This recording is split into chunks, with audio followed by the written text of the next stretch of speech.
Bonjour ou bonsoir. C'est le retour de votre guide, Jean-Thomas Jobin. Votre précieux guide qui vous a prouvé, hors de tout doute, lors du chapitre précédent, les pouvoirs insoupçonnés de votre pubis, qui a littéralement terrassé votre mollet, dans une lutte à finir, mettant ainsi en lumière la vertu mésestimée de votre pubis. Nous y sommes parvenus ensemble, via une communion. J'ai été l'hostie déposée sous votre langue, qui a fondu et qui a fait triompher votre pubis.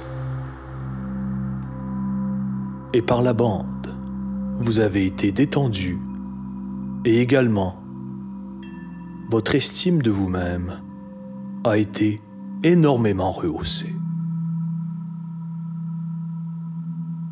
Parlant de valorisation personnelle, j'ai envie d'entrée de jeu de vous dire ceci.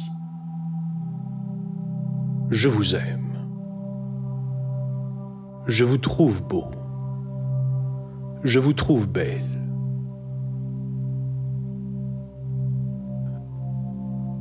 Certains et certaines d'entre vous sont difformes. Mais pourquoi est-ce que je vous le rappellerai? Mon modus vivendi est de vous détendre et de vous valoriser.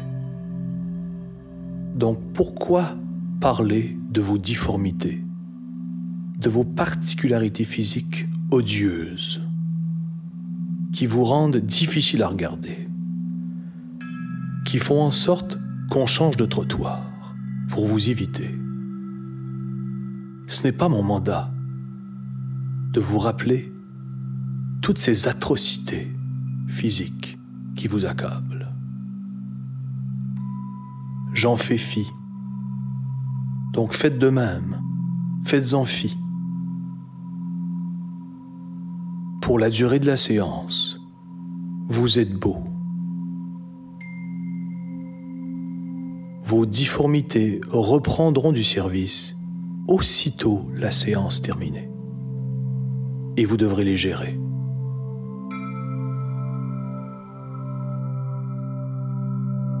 Préambule à la détente. S'il y a un bruit environnant que vous jugez perturbant pour la détente qui approche, éliminez-le. S'il y a un vrombissement de moteur de réfrigérateur, approchez-vous de celui-ci.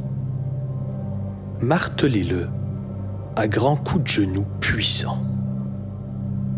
Frappez-le très fort, quitte à vous faire des ecchymoses. L'important, c'est de briser le réfrigérateur, de le rendre hors fonction. Frappez-le, quitte à beaucoup le bosseler, quitte à le rendre extrêmement dur à revendre sur Kijiji ou une plateforme équivalente.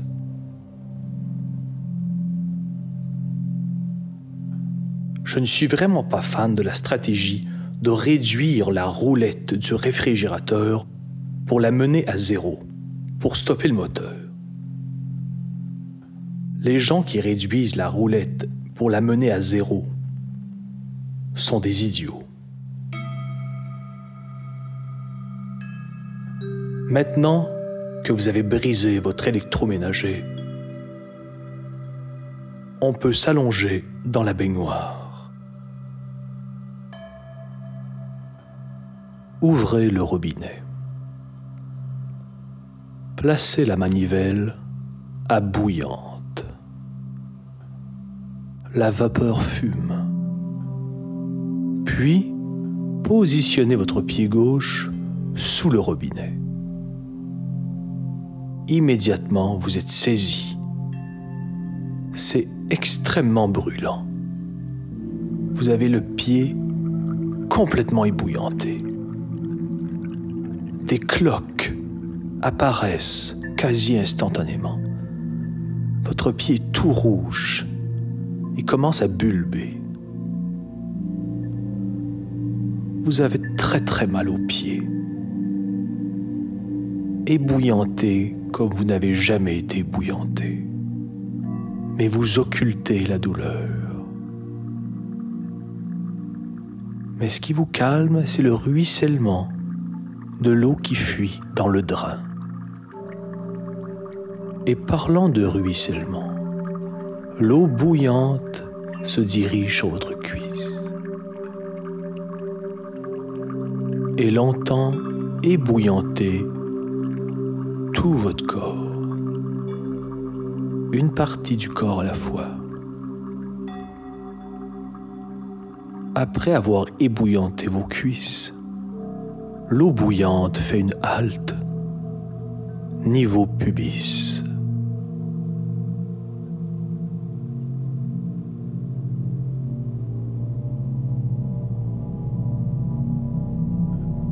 L'eau bouillante poursuit sa route et fait une escale à la hauteur de votre nombril.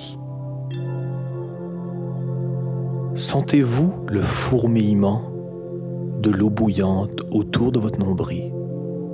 C'est comme si des petites fourmis avaient été trempées dans une bouilloire et déposées autour de votre nombril. Percevez des grains de sable qui s'agglutinent à l'intérieur de votre nombril et s'amoncellent en surface du nombril. Vous avez maintenant un nid de fourmis dans le nombril. Les fourmis se promènent à l'intérieur de ce dernier et se chamaillent. Ça vous chatouille, ça vous picote énormément. Vous avez envie d'agripper le nid de fourmis et le lancer de toutes vos forces sur le rideau de douche. Mais vous ne le faites pas, car vous respirez profondément et vous entendez l'eau qui fuit dans le drain. La reine des fourmis décide de donner une leçon à ses enfants en donnant des puissants coups de tête sur ses petits.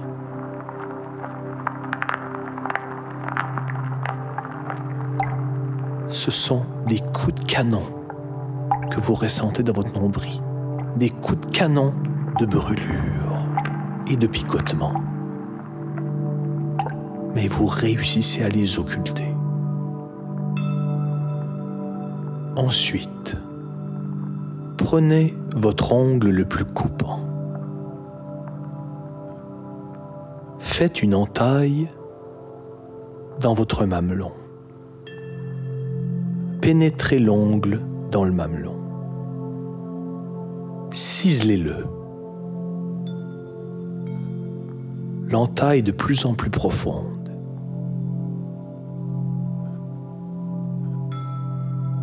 Je vous rappelle, prenez votre ongle le plus coupant. Une fois l'ongle pénétré, faites un mouvement de haut en bas comme une aiguine pour que l'ongle pénètre davantage dans la mamelle. La mamelle est de plus en plus ciselée, la lésion plus profonde. Activez l'aiguine qui est devenue votre ongle de plus en plus rapidement. Vous êtes sur le point de faire chuter votre mamelon, tellement votre aiguine est rapide. Vous saignez peut-être. Si oui, j'en serai reconnaissant. Vous êtes endolori. Vous êtes souffrant. Mais vous êtes détendu. Ce sont 3 motifs que j'aime énormément dans mon travail. vous savoir souffrant, endolori, mais détendu. C'est un trio que je trouve superbe.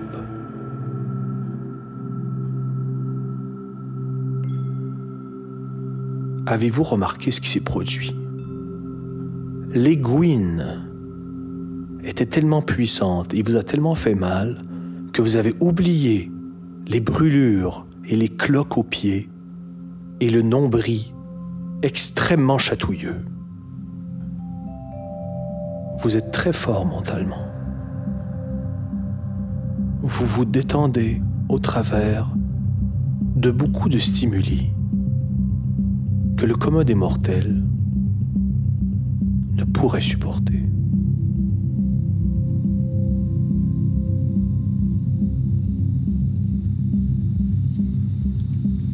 Une action que je trouve particulièrement bénéfique après une détente ou une relaxation, c'est de se reconnecter avec l'air extérieur, la nature. Pour ce faire, dirigez-vous vers la fenêtre la plus près de vous. Ouvrez-la. Inspirez profondément pour que l'oxygène pur extérieur envahisse tout votre corps. Quand c'est de l'air extérieur, plus pur, qui prend place dans notre organisme suite à l'inspiration de ce bel oxygène pur, lorsque l'air est évacué par nos orifices, la bouche, les narines, l'anus, ça engendre une évacuation des problèmes nettement plus rapide. Car de façon exponentielle, l'oxygène pur agit sur les problèmes et les évacue par l'orifice de son choix. L'anus est souvent privilégié par l'oxygène. Peut-être que c'est expulsé avec plus de fougue, ce qui est une façon de dire au problème « Va-t'en, laisse-moi tranquille, il ne revient plus jamais. Je t'ai expulsé autoritairement. » C'est ça les bienfaits de l'oxygène plus pur. Il travaille encore plus de concert avec vous pour combattre les problèmes sous-jacents qui vous accablent. Mon nom est Jean-Thomas Jobin et j'aimerais vous laisser sur une dernière pensée. En fait, ça se voudra plutôt un mea culpa. Vous avez sûrement dénoté que dans ce chapitre, mes paroles étaient particulièrement sadiques. Oui, le sadisme est une façon pour moi de faire contraster éventuellement avec la détente que j'ai envie de vous procurer. Mais j'admets que cette fois-ci, j'ai grimpé d'un cran. Et je m'en excuse. Je n'étais pas d'humeur.